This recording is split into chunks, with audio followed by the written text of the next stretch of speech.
Our story today is called The Last Leaf. It was written by O. Henry. Here is Barbara Klein with the story. Many artists lived in the Greenwich Village area of New York.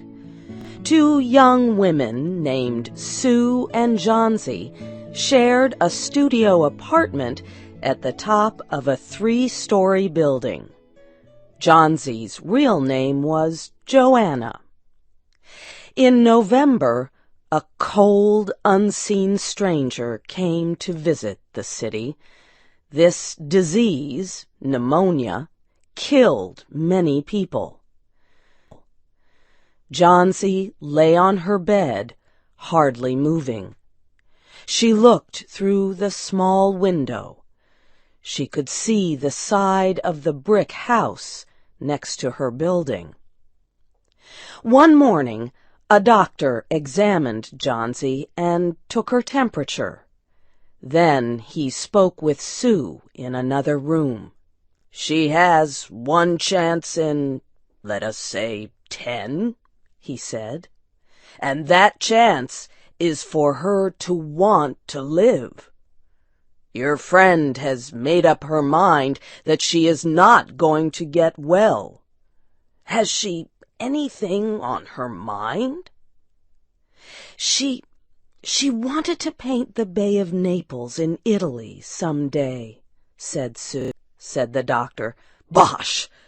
Has she anything on her mind worth thinking twice? A man, for example?" "A man?" said Sue. "Is a man worth—" "But no, doctor, there is nothing of the kind." "I will do all that science can do," said the doctor. "But whenever my patient begins to count the carriages at her funeral, I take away 50% from the curative power of medicines." After the doctor had gone, Sue went into the workroom and cried. Then she went to Johnsy's room with her drawing board, whistling ragtime. Johnsy lay with her face toward the window. Sue stopped whistling, thinking she was a man making a pen and ink drawing for a story in a magazine. Young artists must work their way to art by making pictures for magazine stories. Sue heard a low sound, several times repeated. She went quickly to the bedside. Johnsy's eyes were open wide. She was looking out the window and counting backward. 12, she said, and a little later, 11, and then 10, and 9, and then 8 and 7, almost together. Sue looked out the window. What was there to count? There was only an empty yard and the blank side of the house 7 meters away. An old ivy vine, going bad at the roots, climbed halfway up the wall. The cold breath of autumn had stricken leaves from the plant until its branches, almost bare, hung on the bricks. "Is it, dear?" asked Sue. 6, said Johnsy quietly. "They're falling faster now. 3 days ago there were almost 100. It made my head hurt to count them. But now it's easy. There goes another one. There are only 5 left now." "5 what, dear?" asked Sue. "Leaves on the plant. When the last one falls, I must go too. I've known that for 3 days. Didn't the doctor tell you?" "Oh, I never heard of such a thing," said Sue. "What have old ivy leaves to do with your getting well? And you used to love that vine. Don't be silly. Why, the doctor told me this morning that your chances for getting well real soon were, let's see exactly what he said. He said the chances were 10 to 1. Try to eat some soup now, and let me go back to my drawing so I can sell it to the magazine and buy food and us. You needn't get any more wine, said Johnsy, keeping her eyes fixed out the window. There goes another one. No, I don't want any soup. That leaves just 4. I want to see the last one fall before it gets dark. Then I'll go. Dear, said Sue, will you promise me to keep your eyes closed and not look out the window until I'm done working? I must hand those drawings in by tomorrow. Tell me as soon as you have finished, said Johnsy, closing her eyes and lying white and still as a fallen statue. I want to see the last one fall. I'm tired of waiting. I'm tired of thinking. I want to turn loose my hold on everything and go sailing down, down, just like one of those poor, tired leaves. Try to sleep, said Sue. I must call Mr. Behrman up to be my model for my drawing of an old miner. Don't try to move until Old Behrman was a painter who lived on the ground floor of the apartment building. Behrman was a failure in art.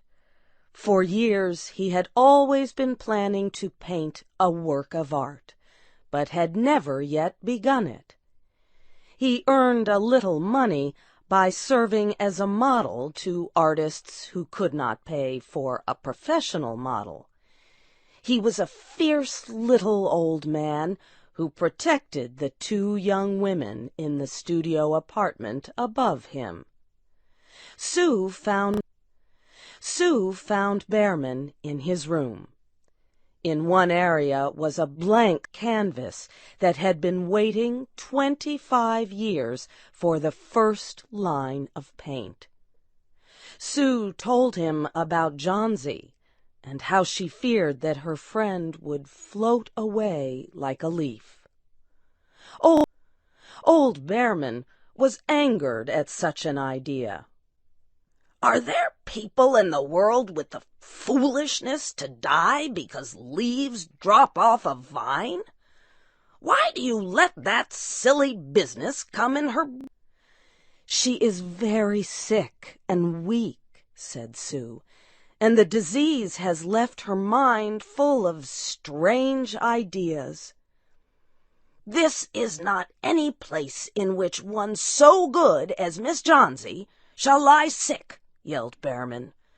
Some day I will paint a masterpiece, and we shall all go away.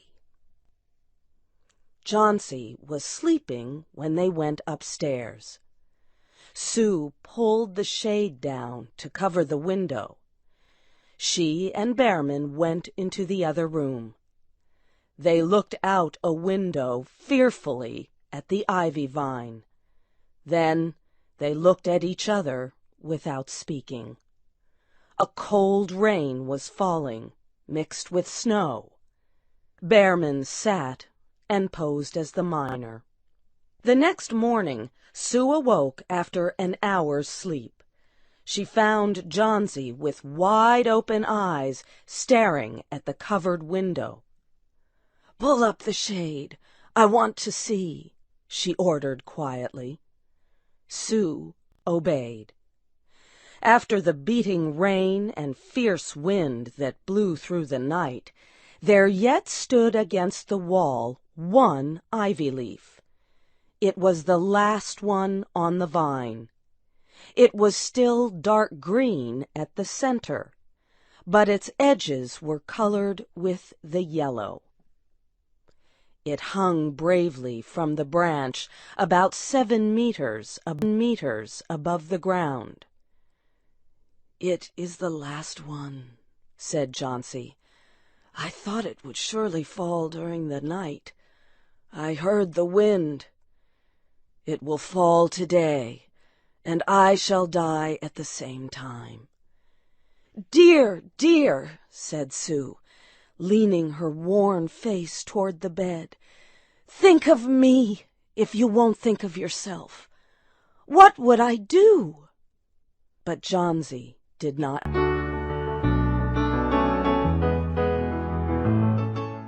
The next morning, when it was light, Johnsy demanded that the window shade be raised. The ivy leaf was still there. Johnsy lay for a long time looking at it. And then she called to Sue, who was preparing chicken soup.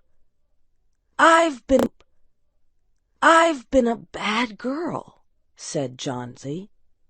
"Something has made that last leaf stay there to show me how bad I was.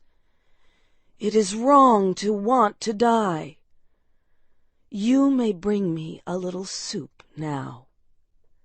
An hour later she said, "Some day I hope to paint the Bay of Naples." Later in the day the doctor came, and Sue talked to him in the hallway. Said the doctor, "With good care you'll win. And now I must see another case I have in your building. Behrman, his name is, some kind of an artist, I believe. Pneumonia, too.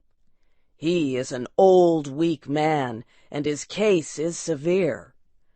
There's no hope for him, but he goes to the hospital today to ease his pain." The next day the doctor said to Sue, "She's out of danger. You won. Nutrition and care now. That's all." That day Sue came to the bed where Johnsy lay and put one arm around her. I have something to tell you, White Mouse," she said. "Mr. Behrman died of pneumonia today in the hospital. He was sick only 2 days.